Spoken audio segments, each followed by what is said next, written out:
Nous allons parler des parents, nous allons parler des couples et nous allons parler également des célibataires. On va parler des célibataires. Donc, si tu es enfant dans la salle, je vais te dire que Dieu te recommande d'obéir à tes parents. Si tu es célibataire, je te dirais que le célibat n'est pas une antichambre ou une salle d'attente pour le mariage. Si tu es marié, je te poserai la question de savoir si vous êtes financièrement marié dans votre couple. Si tu es épouse, je te dirais tout simplement que la soumission est l'expression palpable de ta maturité dans la foi. Plus tu vas grandir dans la foi, mieux tu vas te soumettre sans rejeter. Si tu es un époux, je te dirais tout simplement aime ta femme, comme Christ a aimé l'Église. Dirige ta femme, comme Christ a dirigé l'Église. Ne sois pas un tyran, mais consulte-la avant de prendre une décision finale. Si tu es veuve, le Seigneur est l'époux des veuves. Il ne délaisse jamais personne. Dieu a un plan de salut de l'humanité en passant par les familles. Dieu aime la famille. Et c'est pourquoi il dit à Abraham dans Genèse 12, au verset 3, et toutes les familles de la terre seront bénies en toi. Aujourd'hui, tu es fils d'Abraham, tu es fille d'Abraham. Et à travers toi, Dieu veut bénir toutes les familles de la terre. Quand je parle de toi, c'est toi en tant qu'enfant, c'est toi en tant que célibataire, c'est toi en tant qu'épouse, c'est toi en tant qu'époux, c'est toi en tant que marié. Dieu est une famille constituée de Dieu le Père, Dieu le Fils et Dieu le Saint-Esprit. Quand Dieu dit dans Genèse, faisons l'homme à notre image, il parle de qui? Faisons Dieu le Père, Dieu le Fils et Dieu le Saint-Esprit. Parlons des couples. Le projet de Dieu pour les couples. Dieu a un triple projet pour les couples. Un triple projet. Il veut que les couples se complètent mutuellement. Quand Dieu met un homme et une femme ensemble, c'est pour atteindre un objectif bien précis. Et on parle de mariage lorsqu'à deux, vous parvenez à réaliser ce que vous êtes incapable de faire si vous êtes séparés. C'est dit en fait que vous pouvez être mariés, mais vivre dans une sorte de cohabitation, mais pas la collaboration. Aux yeux de Dieu, vous n'êtes pas vraiment mariés. Se compléter mutuellement signifie également que vous acceptez les faiblesses de l'un et de l'autre et que cette faiblesse-là concourt à vous bâtir et travaille à l'épanouissement du couple. Si un couple n'utilise pas les faiblesses de l'un et de l'autre pour se bâtir, pour bâtir leur propre caractère, ce couple-là va rencontrer des difficultés notoires et caractérisées. Donc il n'est pas question d'accepter simplement les forces de l'autre, mais il faut surtout accepter ses faiblesses. Parce que le Seigneur unit généralement les différences. Et nos différences, loin de nous détruire, devraient concourir plutôt à nous unir ou mieux à nous bâtir. Mais ce n'est pas ce que nous voyons dans la société. Pourquoi? Parce qu'il y a beaucoup de conceptions erronées sur la question du mariage, sur la question de la famille. Les gens disent que le mariage est fini, mais la famille ne finit jamais. Faux ou faux? Faux ou faux? Moi je dirais même archi faux. C'est une conception erronée.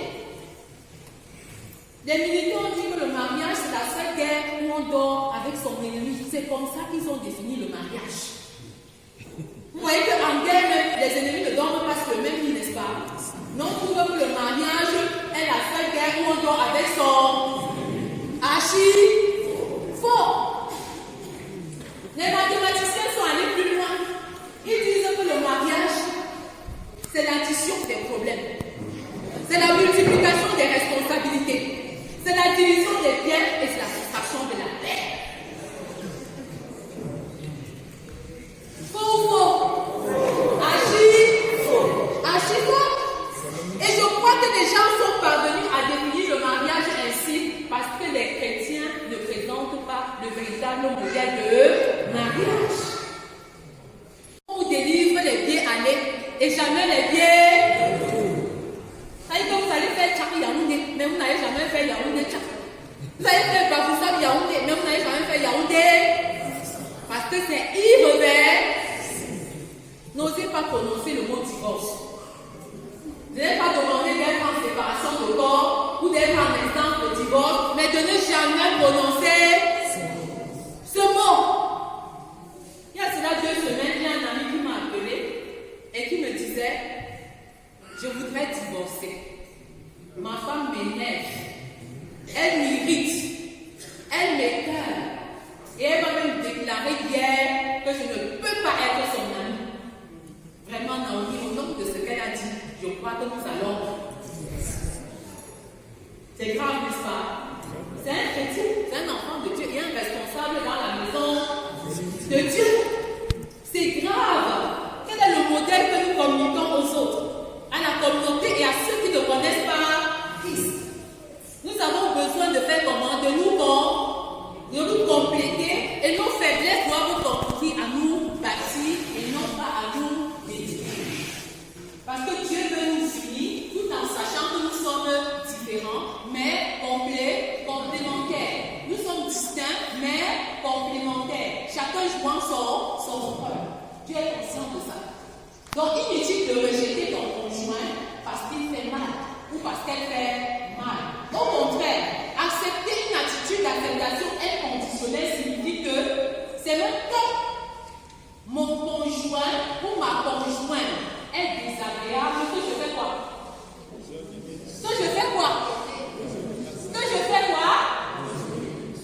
J'écoute à peine. Que je pardonne. Que je l'aime. Parce que si je l'aime, parce que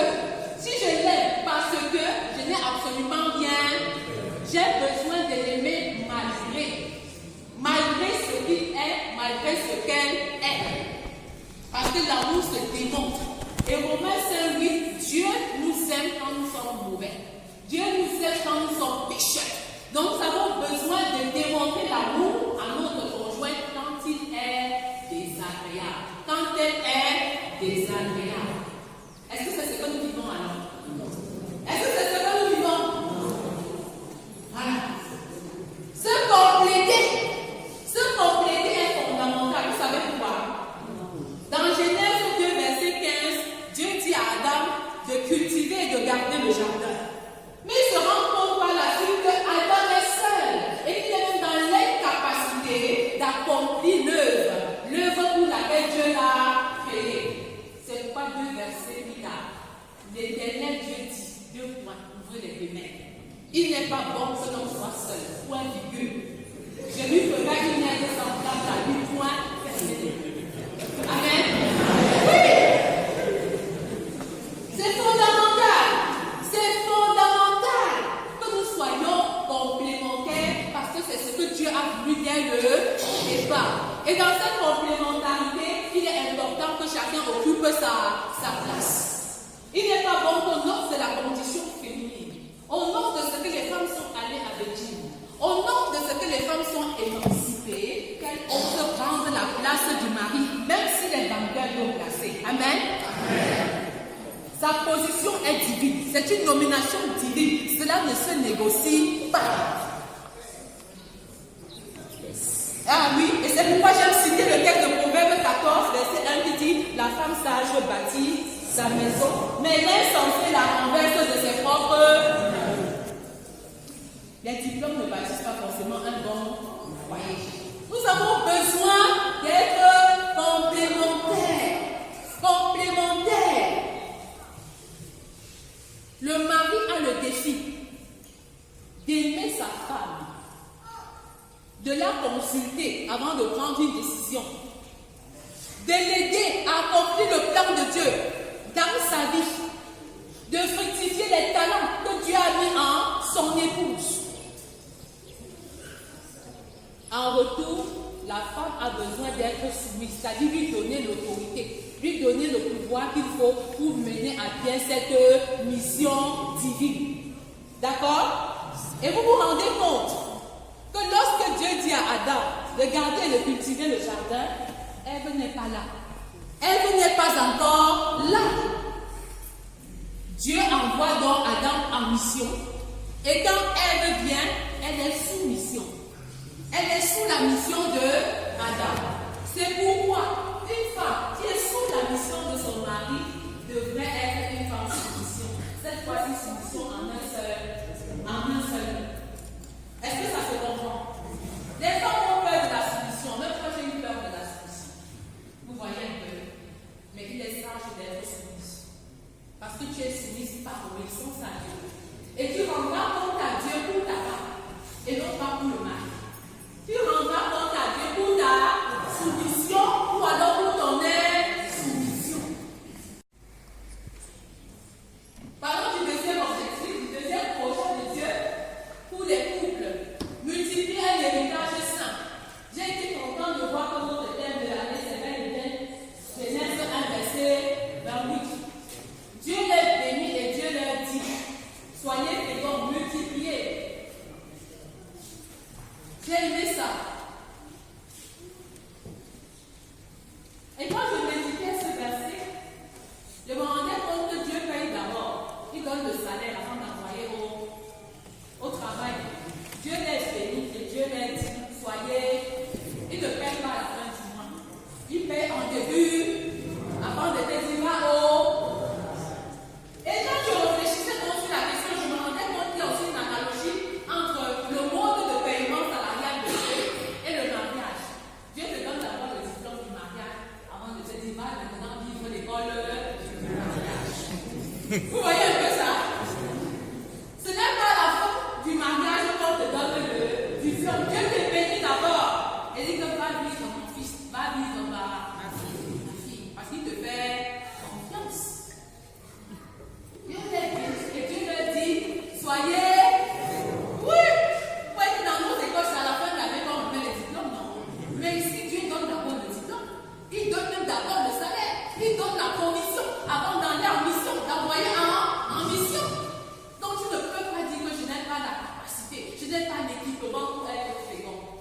C'est un impératif, sois fécond. Parce que j'ai tout mis sur pied pour que tu sois fécond. Amen. Oui. Soyez fécond. Il n'a pas dit fécondez-vous. Il n'a pas dit multipliez. Il y a une nuance, n'est-ce pas? Oui, il y a une nuance. Quand on dit fécondez, on voit seulement les enfants. Quand on dit multiplier, on voit seulement les. Mais quand il dit soyez fécond, cela veut dire tout simplement transmettez la vie de Christ de génération en génération. C'est ça le but de Dieu. Que chaque parent transmette la vie de Christ à ses enfants et que cela aille de génération en génération. D'où la notion de laisser un saint héritage. Un saint héritage physique, mais aussi un saint héritage spirituel. Vous voyez un peu ça? Et donc plus tard, je vais essayer de démontrer en fait que être parent ne signifie pas avoir un enfant, mais être parent signifie communiquer la vie de Christ à chacun de vos enfants. Et on peut se rendre compte qu'il y a beaucoup qui ont des enfants, mais qui ne sont pas encore parents selon la perspective de Dieu. Qui ne sont pas encore parents. Soyez féconds. Soyez féconds. Multipliez.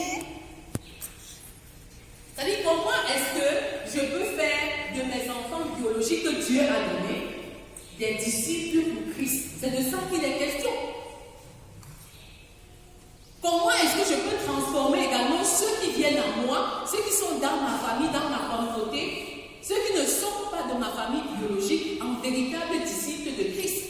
C'est ça être fécond. C'est ça se multiplier spirituellement. Et 2 Timothée 2:2 en dit long. Et ce que tu as entendu en présence de moi, confie-le à des hommes fidèles, capables de l'enseigner à d'autres. C'est ça le principe de discipulat au sein de nos maisons. Et depuis un certain temps, je suis en train de développer le concept de comment faire de ma maison un véritable centre de formation. Un véritable centre de formation où les valeurs bibliques, où les valeurs spirituelles sont communiquées au quotidien. Comment faire de ma maison un véritable centre de formation où le pasteur est le papa, où son assistant est la maman et où les enfants sont des fidèles. Voilà le véritable challenge que le Seigneur attend de nous. Faire de nos maisons de véritables centres de formation. Le tout premier centre de formation, je voudrais dire. Parce que la famille est le premier cadre par excellence où l'enfant naît et grandit. S'il est donc influencé par les valeurs positives au sein de la famille, il serait difficile que l'enfant soit influencé par le milieu, à l'école, dans le quartier et un peu partout, dans l'environnement immédiat de l'enfant. Mais comment résoudre ce problème? Il est question, bien aimé dans le Seigneur, de transformer chacune de nos maisons, de transformer chacune de nos familles en un véritable centre de formation, où chacun joue pleinement son rôle.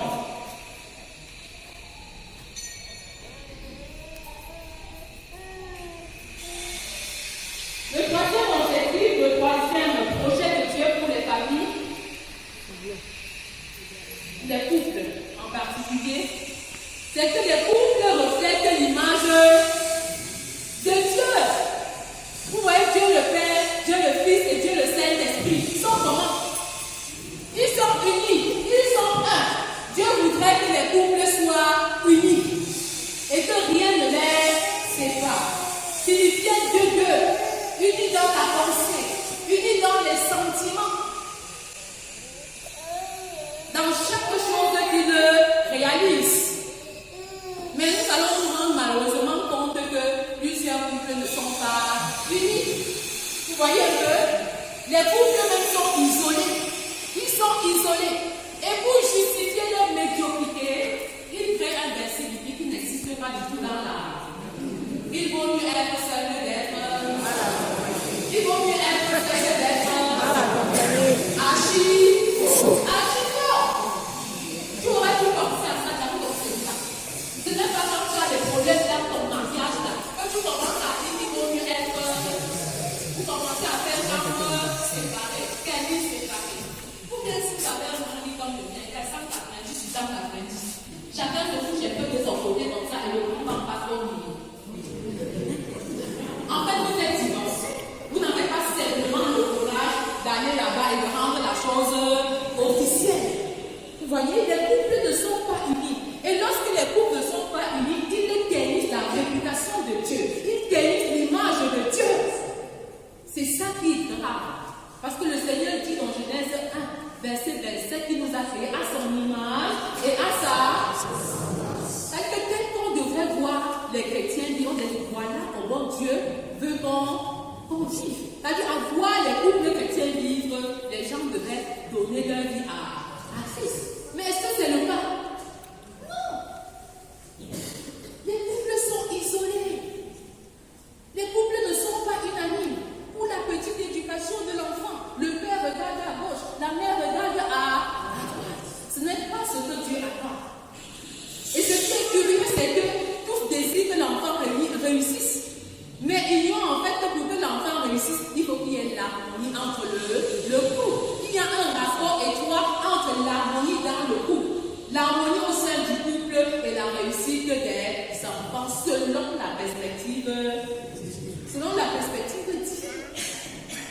Donc il faut comprendre que Dieu veut qu'on soit complètement unis, pour qu'il soit content, pour que sa réputation s'étende, pour qu'il trouve son compte dans notre mariage. Parce que beaucoup disent se marier pour la gloire de Dieu, mais Dieu n'y est pas du tout. Dieu n'est même pas honoré dans leur mariage. Il y en a qui vivent en concubinage et qui croient honorer Dieu. Ce n'est pas possible. Ce n'est pas possible. Donc Dieu a vraiment un projet pour les couples qu'ils se complètent et qu'ils travaillent surtout comme une équipe interdépendante. Une équipe interdépendante, pas une équipe dépendante, non. Pas une équipe indépendante, non. Dans un couple, on ne doit pas être indépendant. Parce que beaucoup de femmes s'investissent pour avoir leur autonomie au sein du couple. Ça, c'est pas du tout. On doit être interdépendant au sein du couple. On ne doit pas être dépendant non plus. On ne doit pas dépendre de son conjoint. On ne doit pas dépendre seul. Ce qui n'est pas une bonne... Il y a beaucoup de guides, il y a beaucoup d'éléments qui peuvent permettre à un enfant de 4 ans médite tout seul. Vous pouvez le guider les premières semaines, mais par la suite, il pourra s'en sortir seul. Parlons des parents. Quel est le projet de Dieu pour les parents? Tout à l'heure, je vous ai dit que tout le monde peut éduquer un enfant. Mais pour réussir l'éducation d'un enfant, il faut être doté d'une maturité spirituelle. Si vous n'êtes pas spirituellement mature, vous ne pouvez pas réussir l'éducation d'un enfant. Parce qu'être parent est une responsabilité. Ce n'est pas un titre. Ce n'est pas une simple position. C'est une lourde responsabilité. C'est un appel. C'est une vocation de Dieu. Et vous ne pouvez pas réussir cette éducation sans vous connecter au parent parfait, qui est Dieu. Dieu est le parent parfait par excellence. Et tant que vous n'allez pas être dans une connexion parfaite avec Dieu, vous ne pouvez pas réussir l'éducation de votre enfant. Parce qu'éduquer un enfant, c'est lui communiquer la vie de Jésus. Et Éphésiens 4 nous met en garde contre l'irritation des enfants. De ne pas irriter ses enfants. Et généralement, nous irritons les enfants quand il faut les récompenser ou quand il faut les censurer. Vous voyez ce que je veux dire? Il y a des mamans qui discriminent. Il y a des papas qui discriminent. Il y en a qui aiment certains enfants plus que d'autres. D'ailleurs, on a tendance à aimer l'enfant intelligent plus que celui qui ne l'est pas. Et ça crée des frustrations. Et il y a deux tendances qui se dessinent. Parfois des corrections avec complaisance, à outrance. C'est-à-dire on corrige trop l'enfant, on croit que c'est en corrigeant à force de battre sur un enfant qu'il va changer. Ça c'est le style africain. Ou alors on croit que c'est en étant trop complaisant, en laissant passer que l'enfant va se corriger plus tard. Ça c'est le style importé.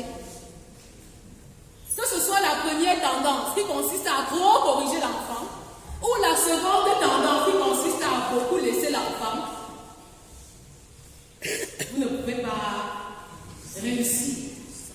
Vous voyez un peu? Vous ne pouvez pas réussir en ce qui concerne les corrections et les sanctions. J'ai fait l'expérience, parce que moi je gorgeais, de ne plus trop gorger. Ou alors, de dépendre de Dieu avant de gorger. Et j'ai vu la différence. Je m'explique. Quand un enfant commet une faute, je l'appelle d'abord à part. Parce que corriger un enfant dans la foule, il perd son identité. Il perd sa valeur et son amour propre. Je l'appelle à côté, je prie avec lui et je prie pour lui. Vous voyez la nuance? Avec ces prépositions-là, prier avec est très différent de prier pour. Et je le regarde face à face. Et je le tiens par la main. Ça favorise une certaine affection.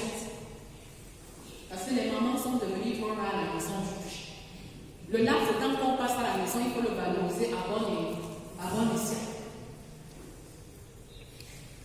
Maintenant, je te dis de réciter le texte de Proverbe 22:15, qui dit quoi? Que la folie est attachée au cœur de l'enfant. Et que seul là.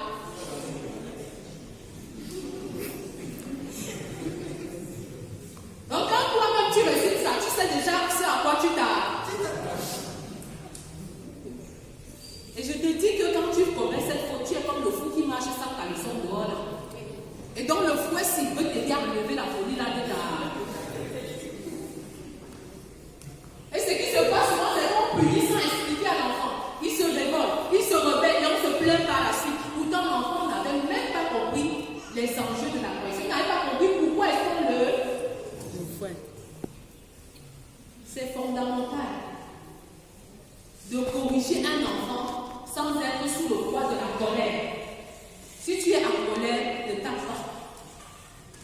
Ne tape pas encore. Cet enfant n'est pas la quintessence de ce que toi-même tu es dans le fond de moi. Voilà. Et s'il y avait quelqu'un à fouetter, c'est le parent qui devait être bien fouetté. Pas le parent parfait qui est. D'accord? Oui. Parfois, j'ai posé la question enfant différent ou enfant difficile. Les parents m'ont répondu enfant difficile. Je dis non, enfant différent. Chaque enfant est unique en son genre et est spécifique. Avec celui-ci, le fouet peut passer. Avec celui-là, ça peut ne pas. Vous voyez, tu tapes. Tu te fatigues, il te fait comme ça. Il finit même par se réjouir. Vous voyez un peu dans le processus. Toi, la parole, tu continues, c'est que tu es insensé. Vous voyez un peu? Parce que je dis, dans la maison qui est le centre de formation, je dis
parents, vous voyez ce que je veux dire, qui courent par-ci, qui accourent par-là pour arrondir les fins du mois qui ne sont jamais devenus ronds. Vous comprenez? C'est-à-dire qu'on cherche toujours l'argent. On continue de chercher l'argent. Comme Antonio qui casse les pieds pour avoir de l'argent. Avoir de l'argent pour faire quoi? Pour manger. Manger pour faire quoi? Pour avoir l'argent. L'argent pour faire quoi? Pour casser les pieds. Voilà le quotidien des parents de notre génération. Vous voyez un peu ce que je veux dire? Et les mamans particulièrement sont devenues absentes au sein du foyer. Elles sont absentes à la maison. Et je vous assure, l'absence des mamans au sein des familles est un véritable danger pour le couple, est un véritable danger pour toute la famille. Mais nos enfants sont déséquilibrés. Ils sont éduqués par la télé, par les loulous, par les étrangers, par les gens que nous ne connaissons même pas. Vous croyez que Dieu approuve ça? Je crois que Dieu a plus besoin des femmes au foyer que des femmes au bureau. Le premier centre de formation, c'est développer même des entreprises dans sa propre maison. Vous voyez ce que je suis en train de dire? La femme vertueuse était une femme richissime. Essayez d'évaluer ses richesses en lisant le texte de Proverbe 31. Mais elle travaillait à l'intérieur de sa maison. Même si elle pouvait livrer les chemises aux portes de la ville, c'était en passant. Ce n'était pas la priorité d'être hors de la maison. Et j'ai souvent l'habitude de dire, qu'est-ce qu'il a choisi entre mon rôle de mère, je veux dire ma profession de mère, et ma profession d'enseignante? Il n'y a pas match. Il n'y a pas choix. J'ai déjà opéré mon choix. C'est celui d'être une mère. On en a pas besoin de fermer la porte à l'amateurisme. Être mère, c'est une vocation. Être mère, c'est un appel. Tu as eu la grâce de procréer. Quand Dieu crée, mais tu ne sais pas valoriser ça. Si tu savais valoriser, tu prendrais un peu plus de temps pour investir et pour t'investir pour l'épanouissement de chacun de tes enfants. Je vois des mamans prendre tellement du temps, qu'elles manicure, qu'elles pédicure, qu'elles fascicure. Et moi je dis souvent aux mamans que j'encadre que je vous trouve très belle. Je n'ai rien contre votre rouge à lèvres. Je n'ai rien contre votre noir. Mais seulement j'aurais souhaité que vous mettiez ça sur votre cœur. Dieu sera un peu plus content. La parure intérieure, c'était ça le secret de la femme vertueuse. Si tu veux bien t'occuper de tes enfants, tel que Dieu le veut, tu n'auras plus beaucoup de temps pour la fascicule. Tu n'auras plus beaucoup de temps pour la pédicure. Tu n'auras pas vraiment beaucoup de temps pour tout ça. Même la longueur de tes rastas, tu vas les revoir à la baisse.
c'est devenir un père responsable selon le cœur.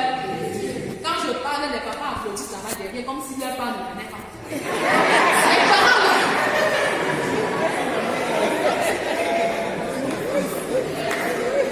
Réussir l'éducation d'un enfant ne signifie pas être le pourvoyeur financier. Vous comprenez ça? Vous avez besoin d'accompagner les mères dans l'éducation des enfants.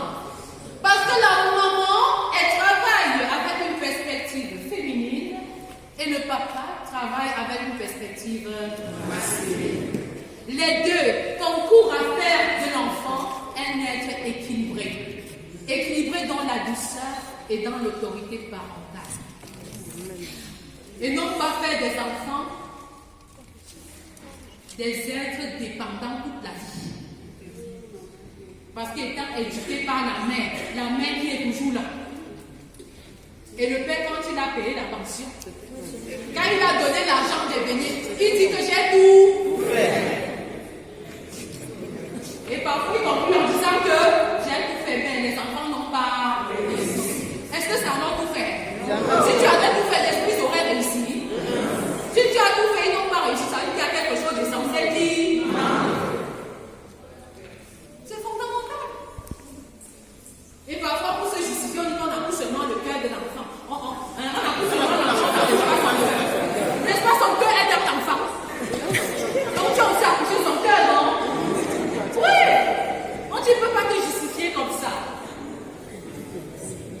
Donc il est fondamental que les papas là, au lieu de boire dans les bars, au lieu d'aller jouer au damier, au lieu d'aller rendre visite à Mamie Jacques après le travail, ils rentrent chez eux.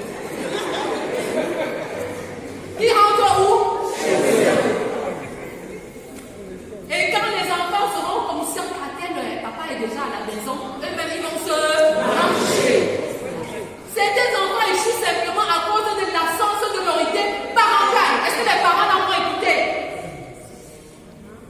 Soyez de plus en plus présents et une présence utile, une présence importante. Prenez la peine de lire un verset avec l'enfant et de le lui expliquer. Prenez la peine de prier avec et de prier pour. Je vous assure ce que les hommes font, les femmes ne peuvent pas faire. Le jour où mon mari prépare, tous les enfants disent que c'est bon, même s'il n'y a pas le sel de la.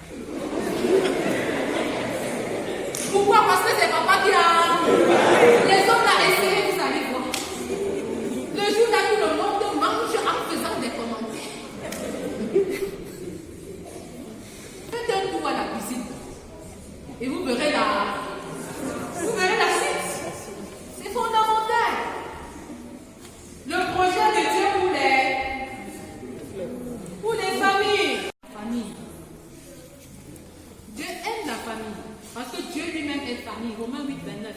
On n'aura pas le temps de lire dans les détails. Dieu est famille. Et Dieu aime la famille. Et nous réfléchissons sur comment réussir l'éducation de nos enfants. C'est passé par 3 phases. C'est passé par 3 phases. Je prends en plus le texte de 1 Jean 1 comme ça. À 13 mois, on définit les types de chrétiens. 3 phases essentielles pour réussir l'éducation de chacun de nos enfants. Première phase, la phase de la dépendance totale contrôlée. Deuxième phase, la phase de l'interdépendance orientée. Les mots sont savamment choisis. Troisième phase, la phase de l'indépendance influencée. Je vais revenir sur chacune des phases en quelques secondes. La première phase, la phase de la dépendance totale contrôlée. C'est cette phase qui commence dès la naissance jusqu'à 8 ou 10 ans. Pendant cette phase, on communique des valeurs, les principes aux enfants. Il peut dire ce qu'il a dit, mais son opinion ne compte pas beaucoup en ce moment. Parce qu'on lui impose des choses, on lui inculque des valeurs. Ce n'est pas à cet âge que l'enfant doit choisir. choisi de mettre une courte jupe. Parce qu'il a vu son ami mettre quelque chose de similaire. Non. Les psychologues disent que tout se joue entre 0 et 6 ans. Pour avoir toute la destinée de l'enfant. Aux États-Unis, ils ont compris ça. Il n'y a pas d'école primaire, maternelle, privée. L'État gère. Et quand un Américain, entre 0 et 6 ans, un Américain sait qu'il domine le monde. Il est fait pour dominer parce que ces valeurs-là lui ont été inculquées. Tout, il sait qu'il est un champion. Il est fait pour réussir. Il est fait pour dominer. Oui, et pour gagner tout le monde. C'est ce que malheureusement les chrétiens ne parviennent pas à faire à cet âge-là. Certains attendent l'âge de 10 ans pour demander à un enfant de méditer, mais c'est trop tard, les parents, c'est trop tard. Vous comprenez ce que je suis en train de dire? C'est tard. Le plus tôt serait le mieux. Proverbe 22:6, instruit l'enfant selon la voie qu'il doit suivre. Et quand il sera vieux, il ne s'en détournera pas. Le plus tôt est le mieux. Et ces enfants sont plus intelligents que nous ne pouvons l'imaginer. À cette phase, vous communiquez des petits principes, des petits principes. Pourquoi? Parce que l'enfant est même dans la disposition de cœur de recevoir. C'est ce que la psychologie dit, à cet âge-là. Et parce qu'il est dans la disposition de recevoir, alors inculquer un maximum de principes pendant cette période qui est le temps convenable, qui est le temps favorable.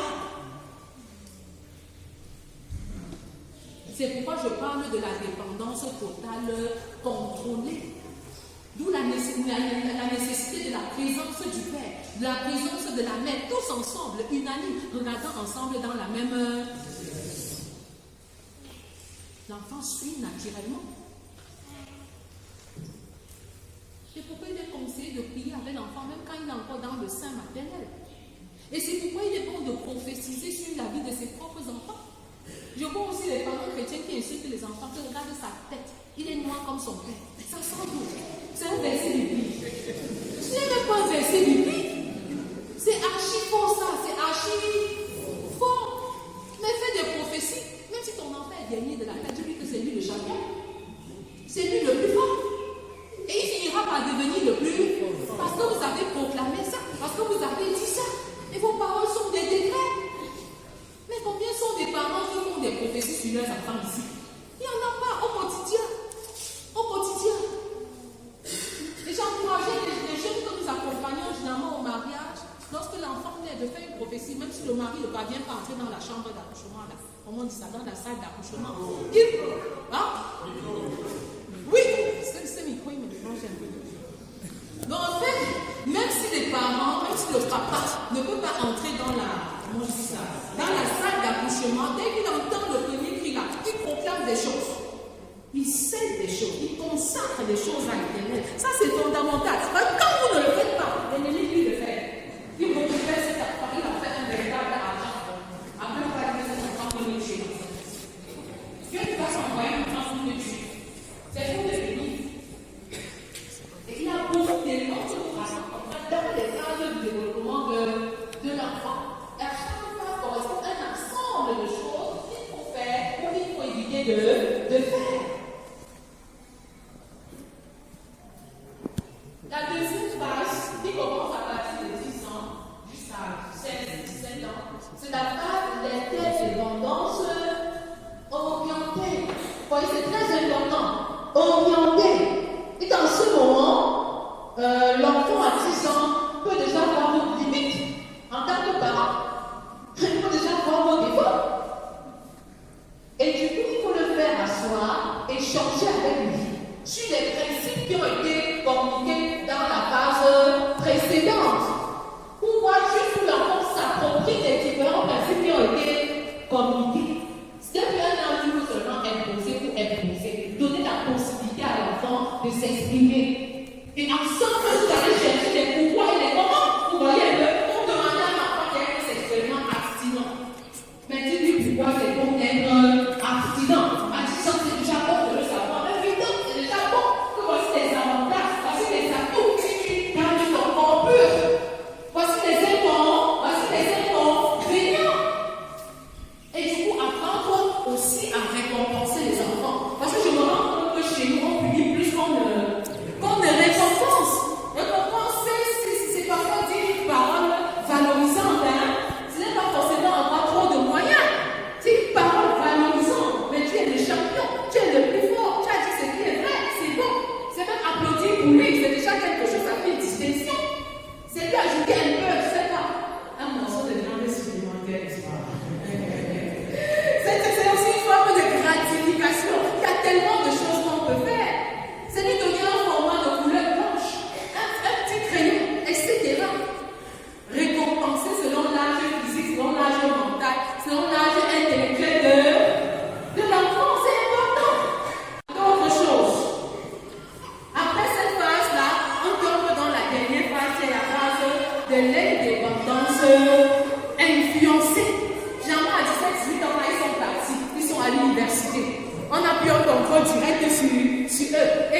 formation, ou bien le premier centre de formation, ayant à la base 5 piliers. 5.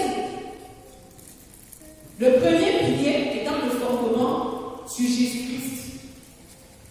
Seule une famille fondée sur Christ peut résister à l'adversité. Christ au centre de notre famille. Deuxième élément, deuxième pilier, des enfants régénérés. Aimer son enfant, ce n'est pas regarder à ses gâchis, à ses péchés et à ses fautes, mais c'est travailler pour qu'ils se convertissent et qu'ils grandissent dans la connaissance de Christ. C'est ça, aimer son enfant. Si vous n'êtes pas dans cette dynamique, c'est une difficulté. C'est la principale chose. Car quoi sert-il à un homme de gagner le monde entier s'il perd son âme? Qu'est-ce que tu es en train de faire, toi, parent, au moment où tu l'écoutes là, pour que ton enfant rencontre personnellement le Seigneur?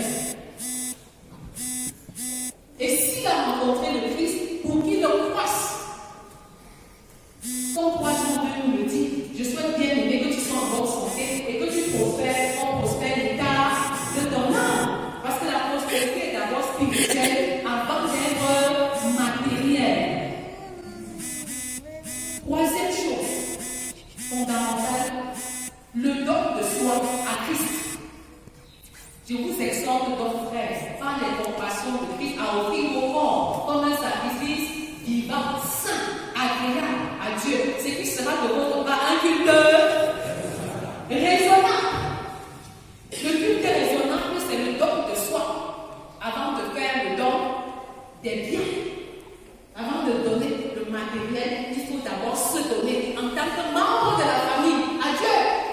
Il faut que le père qui est le pasteur de la famille se donne à Dieu.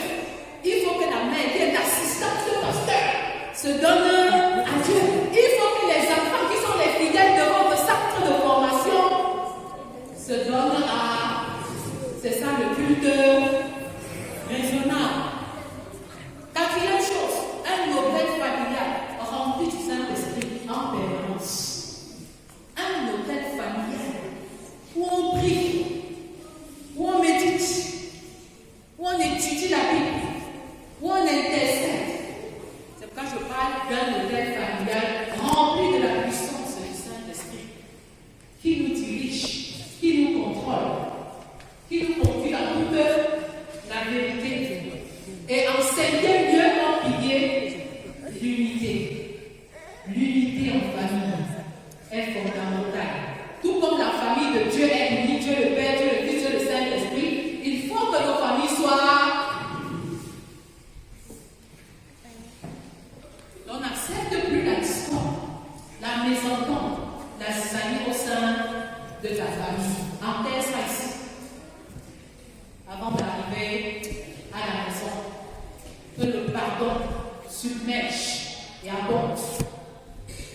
On oublie le passé et qu'on regarde sur une nouvelle grâce. Parlons du projet de Dieu pour les célibataires. Je dis souvent aux jeunes que j'entends qu'un enfant de 10 ans n'est pas un célibataire. Parce qu'un célibataire, c'est une personne en âge de se marier qui ne l'est pas. Dieu attend de voir 5 choses principales dans la vie d'un célibataire. La première de ces choses, c'est recevoir son partenaire ou sa partenaire avec ses forces et avec ses faiblesses. C'est reconnaître que le partenaire que Dieu te donne, c'est pourquoi je parle de recevoir. Je n'ai pas dit accepter, je parle de recevoir. Recevoir signifie que quelqu'un a donné. Recevoir signifie qu'en amont, il y a un donateur. Donc il est question de recevoir son partenaire, sa partenaire avec ses forces et ses faiblesses. Cela sous-entend quoi? Cela sous-entend que pour les mariés qui sont dans la salle, ton conjoint n'est pas parfait, mais il est un don parfait de Dieu. Ta conjointe n'est pas parfaite, mais elle est un don parfait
parfait de Dieu.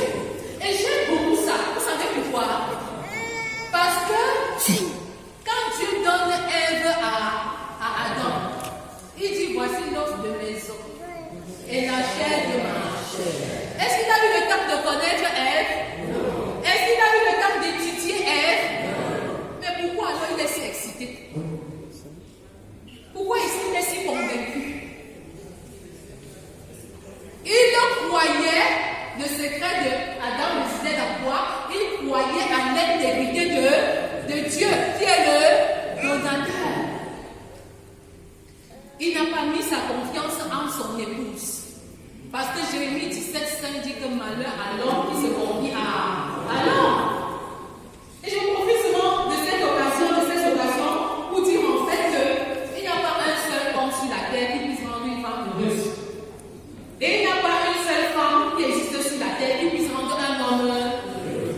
Mais Dieu peut te rendre heureux ou heureuse en passant par ta femme ou par ton mari. Vous voyez la nuance? Vous voyez un peu? Donc il est question de mettre Dieu en premier. J'ai souvent des femmes en tant que conseillère matrimoniale qui arrivent à la maison désemparées et qui se disent peut-être j'avais fait le mauvais choix. Je dis non. Si tu t'es trompé en te mariant, mais Dieu ne s'est pas trompé en vous finissant. Amen. Les femmes disent souvent ça chaud, elle dit que je vais rentrer chaud.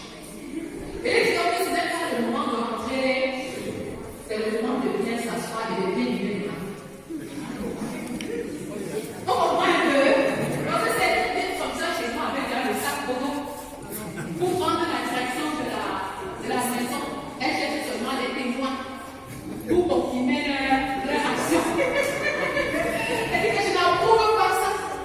Au nom de l'amour inconditionnel et au nom de ce que c'est Dieu qui l'a fait donc de son mari, retourne rentrer chez lui et tu lui fais le repas qui lui plaît le plus. Amen. Amen. Parce que l'amour n'est pas un sentiment. C'est un amour. C'est pas une question de cœur, c'est pas une comprendre. C'est pas une question de cœur, ton père m'a fait mal tout le monde. Même le jour où ton père ne fait pas tout le monde, tu peux dire c'est bien. Voilà. C'est la preuve que tu reçois ton conjoint en acceptant ses forces et ses. Tout à l'heure, j'ai dit aimer, c'est accepter l'autre. C'est rechercher son bonheur, indépendamment de ce qu'il est. J'ai dit ça. Indépendamment de ce qu'il fait. Et indépendamment de ce qu'il fait pas. Indépendamment de ce qu'il a. Il y a des gens qui aiment seulement quand le portefeuille est fini. Ils font des bons tests quand le portefeuille est grave. Et quand les autres ne sont pas épargnés, parce qu'ils ne veulent pas épouser les personnes. Et c'est grave. C'est grave. Deuxième responsabilité de cette projet qui a pour les célibataires, c'est qu'ils quittent honorablement leurs parents. Les célibataires doivent quitter leurs parents en l'air honorant. C'est fondamental. Vous savez, le quitter est un processus qui commence à la naissance avec la coupure du cordon ombilical. Le quitter est un processus.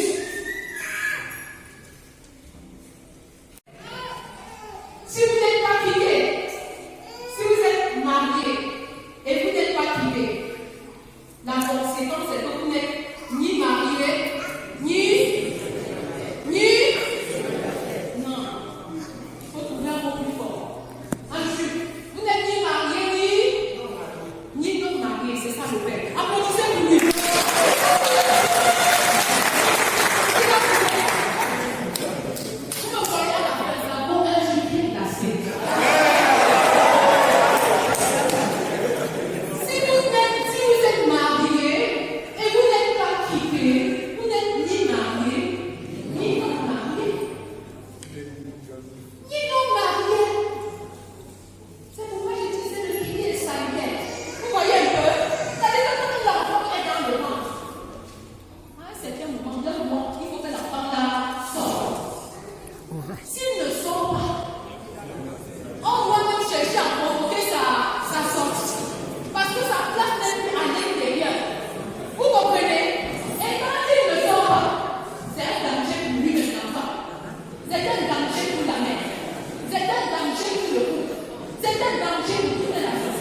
quitter de façon responsable.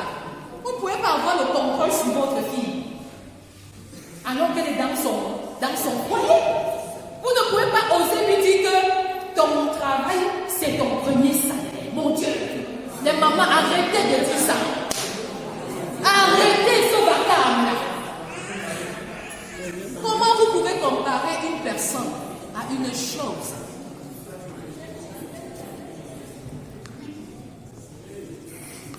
Et ça empêche vos enfants d'être financièrement mariés.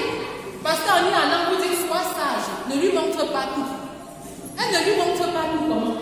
L'équation du mariage, c'est 1 plus 1 égale 1. Même un portefeuille, plus un portefeuille, ça donne toujours un portefeuille. Mais pourquoi tu caches l'argent de la tontine là? Tu caches au fond du lit, en bas du matelas, et tu dors sur le même matelas. Avec quelqu'un qui ne sait pas qu'il y a quelque chose sous le matelas. Hey, c'est grave l'histoire. C'est grave. C'est pour le bien de la famille. Hein? Non, le quitter là, c'est un quitter multidimensionnel. Et une maman qui a respecté les 3 phases dont on parlait tout à l'heure n'a plus peur. C'est généralement les enfants, les parents qui n'ont pas bien joué leur rôle, qui ont peur que l'enfant quitte. Parce qu'on se dit l'enfant ne va pas s'en sortir seul. Mais quand vous avez pris le temps de bien équiper les enfants, je vous en prie, priez pour eux et laissez-les agir. Priez pour eux et laissez-les s'affiner. C'est fondamental. Laissez-les s'affiner. Le Seigneur va les équiper. Et ce que vous ne pouvez plus faire, le Saint-Esprit peut le faire. L'intercession peut le faire. Donc ne vous sentez pas désarmés. Quitter aussi, c'est opérer une double chirurgie. Opérer une double, oui. La coupure du cordon de dépendance que j'expliquais là, et la coupure du cordon d'allégeance. L'allégeance signifie que le jour de la cérémonie du mariage, la personne la plus importante dans la vie des mariés était leur parent. Mais le jour du mariage, ça s'arrête là. La personne la plus importante, c'est le conjoint, c'est la... Donc n'essaye pas d'embarrasser ta fille, papa. Tu arrives chez ta fille. Le mari a demandé que fais-moi le carreau avec la sauce jaune. Papa dit que moi je veux manger plus que le couscous avec le cuit. Vous croyez que la fille va respecter les doléances de qui? Elle a un nouveau chef qui n'est pas vu. Le père est le chef de sa mère. Et la fille a un nouveau chef qui est son. Donc n'embarrassez plus les parents. Les enfants, elles sont contents. Je vais même aller plus loin. Parce que dans le processus du mariage, nous voyons des choses terribles. Les parents ne veulent pas laisser la corde là. Ils ne veulent pas laisser la corde, ils ne veulent pas couper cette corde là. Les enfants qui veulent se marier, ce sont les parents qui veulent choisir la salle de la célébration. 2 docteurs qui veulent se marier, maman. 2 docteurs. Vous croyez que vous pouvez mieux choisir la salle que... Vous croyez que vous pouvez mieux réfléchir que... Plus grave encore, quand le bébé naît, c'est le père qui veut choisir le nom de l'enfant. Quand le père de l'enfant naît, c'est le père qui veut choisir au nom de ce que ça doit être mon nom. Ça doit être le nom de... Pourquoi vous disputez? Pourquoi vous disputez? Dieu vous bénit. Au lieu de vous réjouir de la venue de l'enfant, vous vous mettez à vous bagarrer sur les appartenances. Et à force de faire ça, les enfants portent même les noms qu'ils ne devraient même pas porter. Moi-même, j'ai le nom d'un nom dans mon foyer.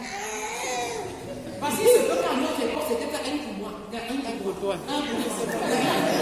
Quand c'est arrivé chez moi, c'était le nom de l'homme qu'il fallait donner.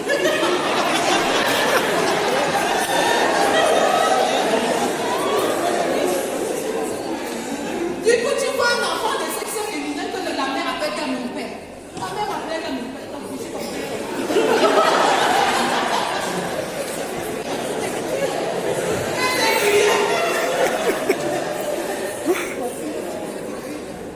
moi, ça me fait souvent rire, mais ça me fait aussi beaucoup réfléchir.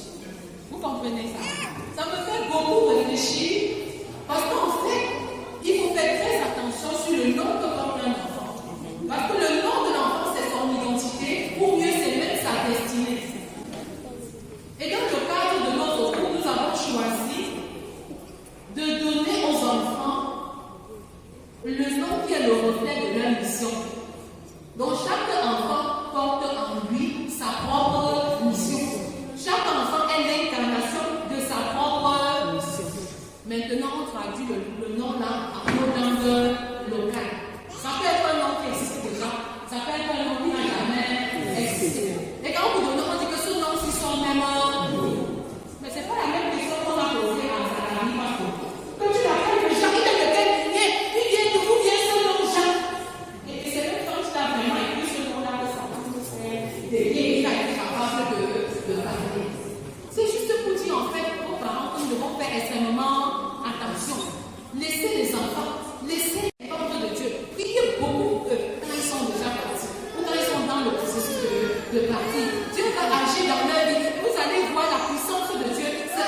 Ensuite, s'attacher. S'attacher. On n'a pas dit que c'est forcé, on n'a pas dit que c'est l'amour forcé, non. C'est chacun qui décide de s'attacher à l'autre. On n'a pas dit attachement. Tu t'attaches à l'autre.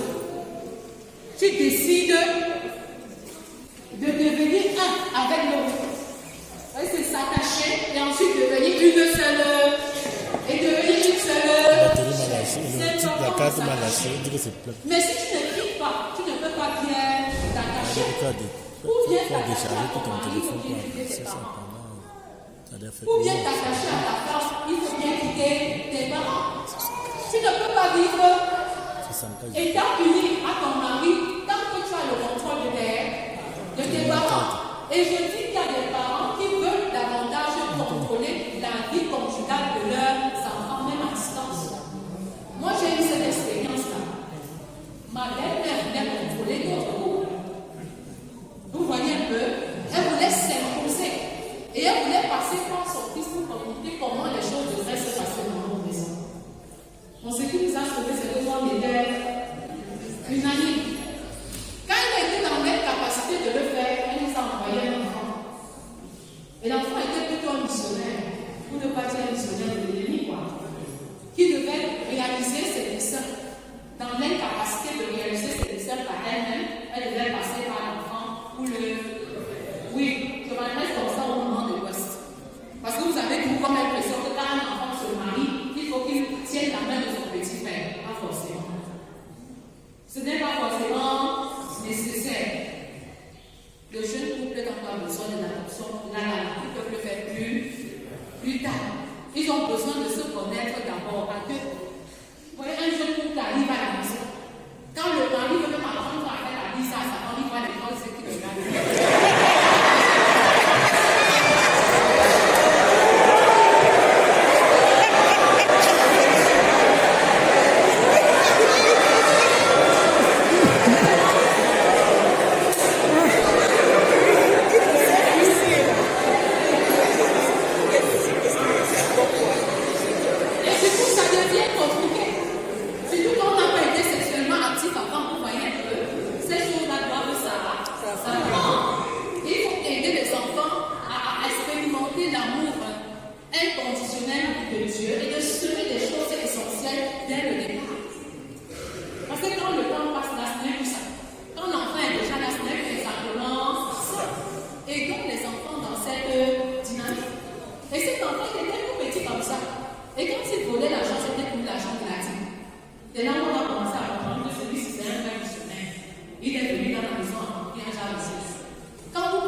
Et quand nous voulions aborder